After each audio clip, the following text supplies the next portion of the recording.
Mexico's President Claudia Sheinbaum agreed to permanently supply 10,000 Mexican soldiers on the U.S. border who will be specifically designated to stopping fentanyl and criminal aliens from pouring into our country. April 12, 2021. A couple of questions on immigration. We understand that there was an agreement with Honduras, Mexico, and Guatemala to place more troops at the border. And we understand that the Vice President was able to secure these commitments and have seen some numbers on, how many troops will be placed at these borders. But when were these agreements struck? And if you can just give us any sense of what this plan really entails.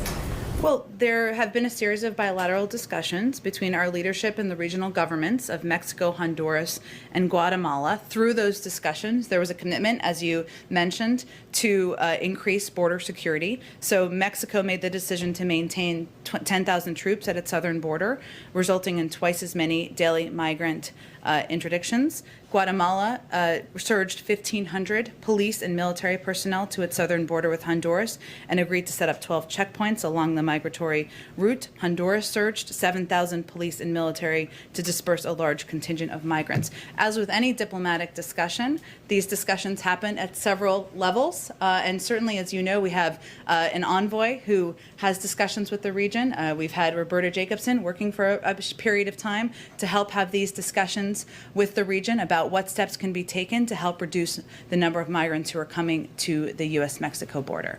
To characterize it as these agreements were struck recently, and in the past few weeks, would it be fair to say that?